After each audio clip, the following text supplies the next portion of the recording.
Hello viewers, আজকের Russia বা Ukraine এসবের আবির্ভাবের বহু আগে পূর্ব ইউরোপে আজ যেখানে রাশিয়া, ইউক্রেন, বেলারুশ, রোমানিয়া অবস্থিত, এসব জায়গা জুড়ে ছিল কিয়েভান রাস সাম্রাজ্য।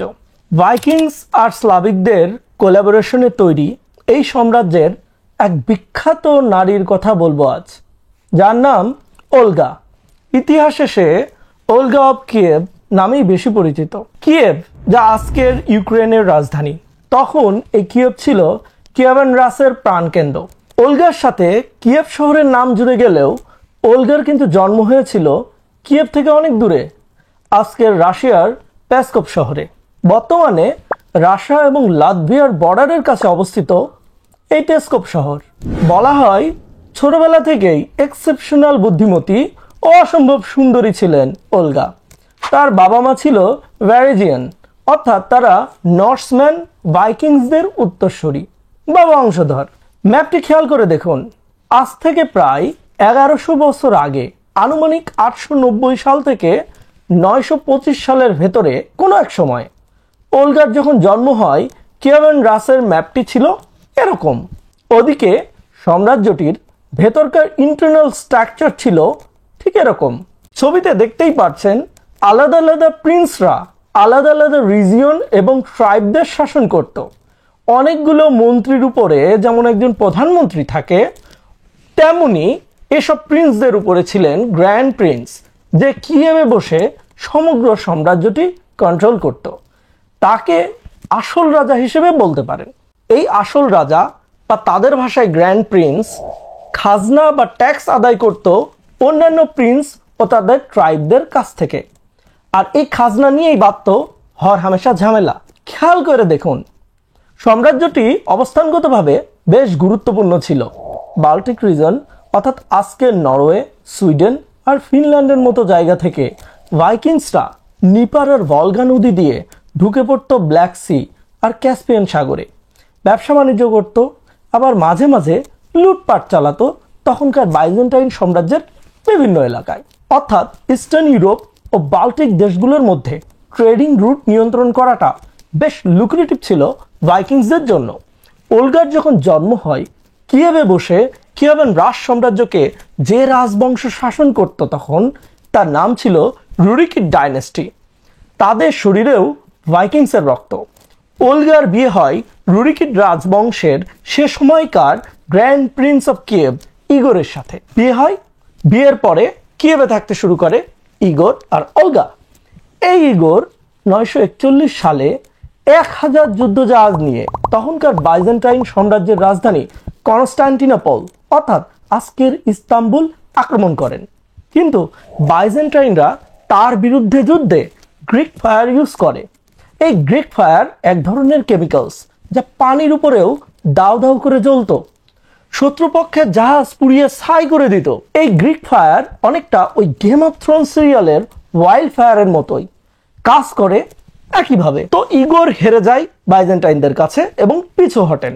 3 বছর পর 944 সালে আবার তিনি কনস্টান্টিনোপল আক্রমণ করেন এবং তুলনামূলকভাবে সফলতা পেলে বাইজেন্টাইনরা তার সাথে শান্তি চুক্তি করতে বাধ্য হয়। ইগোর ফিরে যান, কিন্তু চুক্তি অনুযায়ী বাইজেন্টাইনদের ট্রিবিউট অর্থাৎ বাৎসরিক অর্থ করে দিয়ে ইগোরকে শান্ত রাখতে হতো। ইতিহাস অদ্ভুতভাবে কাজ করে।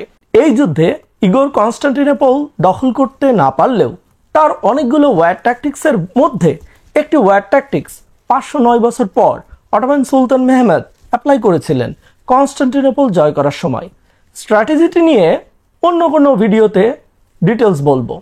ওদিকে কিয়েভান রাস সাম্রাজ্যের ম্যাপটি আবার খেয়াল করে দেখুন। কিয়েভ শহরটি যে প্রিন্সিপালিটির ভেতর অবস্থিত, সেখানে ডমিনেটিং ট্রাইব হলো ড্রিবলিয়ান, যারা আবার স্লাভিক অরিজিনের, অর্থাৎ জাতিগতভাবে স্লাভ। ওদিকে সিংহাসনে বসা রুরিকিড রাজবংশের শরীরে বইছে ভাইকিংসের রক্ত, সুতরাং সম্ভাব্য জাতিগত ঝামেলা বাঁধার গন্ধ পাচ্ছেন নিশ্চয়ই। হ্যাঁ, ঠিক সেটাই হয়েছিল। আর ঝামেলা বাঁধে খাজনা নিয়ে। ইগোর ড্রিবলিনদের কাছ থেকে যে পরিমাণ ট্রিবিউট দাবি করেন, ড্রিবলিনরা তা দিতে রাজি নন। ড্রিবলিনরা আরও অটোনমি চান, বিদ্রোহ করে। ওদিকে ইগোর হ্যাভি হ্যান্ডে সেটা সাপ্রেস করার ট্রাই করে। ড্রিবলিনদের প্রিন্স ছিল প্রিন্স ম্যাল। ঝামেলা বাঁধে এই প্রিন্স ম্যালের সাথে। প্রিন্স ম্যালের বাহিনীর সাথে সংঘাত বাঁধে ইগোরের। মঙ্ক নেস্টারের রচিত প্রাইমারি ক্রনিকলস বইয়ে বর্ণনা অনুযায়ী 945 সালের কোনো একদিনের কথা প্রিন্স ম্যাল আক্রমণ করেন ইগোরের বাহিনীকে।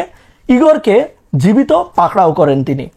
পাশাপাশি থাকা দুইটি ড্রিন্স গাছের আগায় দড়ি বেঁধে সৈন্য দিয়ে টেনে গাছের মাথা দুটি নুইয়ে আনা হয়। এরপরে দড়ি দুটির অন্য মাথা ইগোরের দুই পায়ে বাঁধা হয়। সৈন্যরা দড়ি ছেড়ে দিতেই গাছ আবার সোজা হয়ে দাঁড়ায় আর ইগোরের শরীর দুই ভাগ হয়ে যায়। ইগোর মারা যান, ওলগা বিধবা হন। তখন তার ছোট একটি ছেলে ছিল যার নাম ছিল ভিতস্লাভ। ইগোরকে খুন করে ইগোরের বউ ওলগাকে বিয়ের প্রস্তাব পাঠান প্রিন্স ম্যাল। চিন্তা করেন সাহস!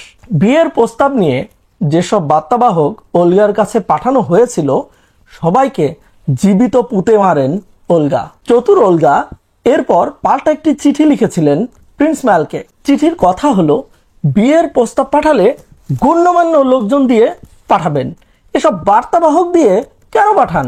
এটা মান সম্মানের বিষয়, রেসপেক্ট দিতে হবে তো নাকি? গণ্যমান্য লোকজন এসে তাকে প্রোটোকল দিয়ে নিয়ে যাবে প্রিন্স ম্যালের কাছে, তবেই না বিয়ের আলাপ।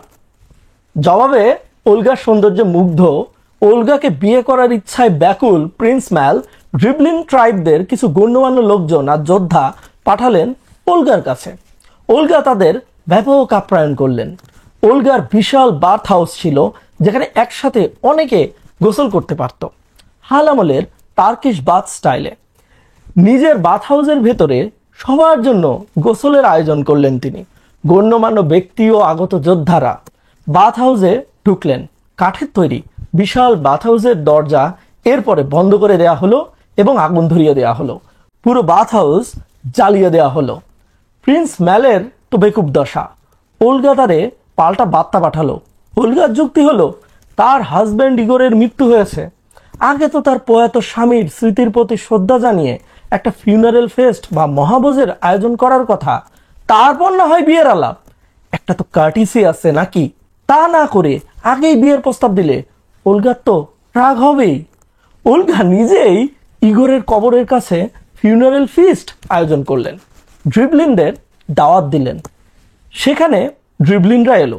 মদ খেয়ে যখন ড্রিবলিনরা মাতাল, আমোদ ফুর্তিতে ব্যস্ত, তখন পূর্ব পরিকল্পনা অনুযায়ী ওলগার সৈন্যরা শখানেকের উপরে ড্রিবলিনকে কচু কাটা করলো। এরপর ওলগা সৈন্য সামন্ত নিয়ে ড্রিবলিনদের গুরুত্বপূর্ণ শহর করস্টিন ঘিরে ফেলেন। ড্রিবলিনরা শক্ত প্রতিরোধ গড়ে তোলে। ব্রুট ফোর্স অ্যাপ্লাই না করেই শহরটি দখলের জন্য অভিনব একটি প্ল্যান করেন ওলগা। তিনি শহরের কর্তৃপক্ষকে বার্তা পাঠান। শহরের প্রতিটি পরিবারের কাছ থেকে 3টি করে কবুতর ট্রিবিউট হিসেবে ডিমান্ড করেন তিনি। ড্রিবলিনরা তো অবাক, এটা আবার কেমন ডিমান্ড? টাকা পয়সা চাইলে না হয় বুঝতাম, কিন্তু কবুতর কবুতর রান্না করে খাবে নাকি ওলগা? যাই হোক, ওলগার আর্মি যাতে পিছু হটে এজন্য সত্যতারা মেনে নেন। প্রতিটি পরিবার তাদের পোষা 3টি কবুতর দিয়ে দিতে বাধ্য হয় ওলগাকে। কবুতরগুলো ওলগার হাতে পড়ে। এরপর ঘটে নাটকীয় ঘটনা। সে রাতে ওলগার আর্মি কবুতরগুলোর পায়ে ছোট ছোট শেল বা খোলক পেঁচিয়ে তার ভেতরে সালফার ভরে দেন। Sulphur highly flammable. এরপর সেগুলো ফিতা দিয়ে কবুতরের পায়ে ভালো করে বেঁধে ফিতার অন্য প্রান্তে আগুন লাগিয়ে দেন। এরপর কবুতরগুলোকে একসাথে উড়িয়ে দেওয়া হয়। কবুতরের আছে হোমিং অ্যাবিলিটি, যেটা নিয়ে আমি ইতিমধ্যেই একটি ভিডিও বানিয়েছি। অর্থাৎ কবুতরকে দূরে নিয়ে ছেড়ে দিলে স্বভাববশত ঠিকই সে নিজের বাড়ি খুঁজে নেয়। তো ওলগা যখন কবুতরগুলোকে এখন ছেড়ে দিলেন, কবুতরগুলো নিজ নিজ বাড়িতে ফিরে গেল। সাথে বয়ে নিয়ে গেল পায়ে বাঁধা সালফার ও ফিতার অন্য প্রান্তে আগুন। ব্যাস, কিছু সময় পর পুরো করস্টিন শহর দাউ দাউ করে জ্বলতে শুরু করলো। অধিকাংশই কাঠের বাড়ি, বুঝতেই পারতেছেন পরিস্থিতি। পুরো শহরে কেওয়াস তৈরি হলো। ওলগার আর্মি তখন আক্রমণ করে শহর দখলের জন্য এবং যথারীতি কচুকাটা করে ড্রিবলিনদের। এই ঘটনার পর থেকেই ওলগার নাম শুনলে তার প্রতিপক্ষ ভয় পেতে শুরু করে। ওলগা তার ক্ষমতা পাকাপোক্ত করে এবং কিয়েভে বসে কিয়েভান রাজ শাসন করতে থাকে শক্ত হাতে। তার শিশুপুত্র ভিতস্লাভ বড় না হওয়া পর্যন্ত তিনি কিয়েভের একচ্ছত্র নিয়ন্ত্রণ হাতে রাখেন। 945 থেকে আনুমানিক 960 সাল পর্যন্ত চলে ওলগার শাসন।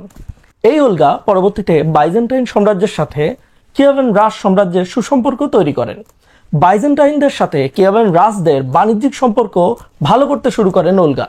বাইজেন্টাইন সাম্রাজ্য তখন অর্থোডক্স খ্রিস্টিয়ানিটির মূল ভূমি। ওলগা শেষ দিকে আনুমানিক 957 সালে অর্থোডক্স খ্রিস্টিয়ানিটিকে ধর্ম হিসেবে গ্রহণ করেন। এর পেছনেও নানান রহস্য আছে। কেউ বলে বাইজেন্টাইন সম্রাটও তার রূপে মুগ্ধ হয়ে তাকে বিয়ের প্রস্তাব দিয়েছিলেন। সুতরাং বিয়ে যাতে তাকে করতে না হয় সেজন্য নিজেই ব্যাপটাইজড হয়ে খ্রিস্টান হয়ে যান সম্রাটের ধর্মের নাতি বা গ্র্যান্ড ডটার। আবার এমনও বলা হয় বাইজেন্টাইনদের সাথে বাণিজ্যিক নানাবিধ চুক্তি করতে তিনি ধর্ম পরিবর্তন করেছিলেন। সে যাই হোক, ওলগার মাধ্যমে কিয়েভান রাস সাম্রাজ্যে অর্থোডক্স খ্রিস্টিয়ানিটি ঢুকে পড়ে। 969 সালে কিয়েভ শহরে মারা যান ওলগা। নিজের ছেলেকে খ্রিস্টান বানাতে না পারলেও ওলগার নাতি ভ্লাদিমির ক্ষমতায় এসে গোটা কিয়েভান রাস সাম্রাজ্যকে অর্থোডক্স খ্রিস্টিয়ানিটিতে কনভার্ট করেন। অর্থাৎ সম্রাট কনস্ট্যান্টিন দ্য গ্রেট যেটা রোমান সাম্রাজ্যে করেছিলেন সেই একই কাজ ভ্লাদিমির করেছিলেন কিয়েভান রাসে।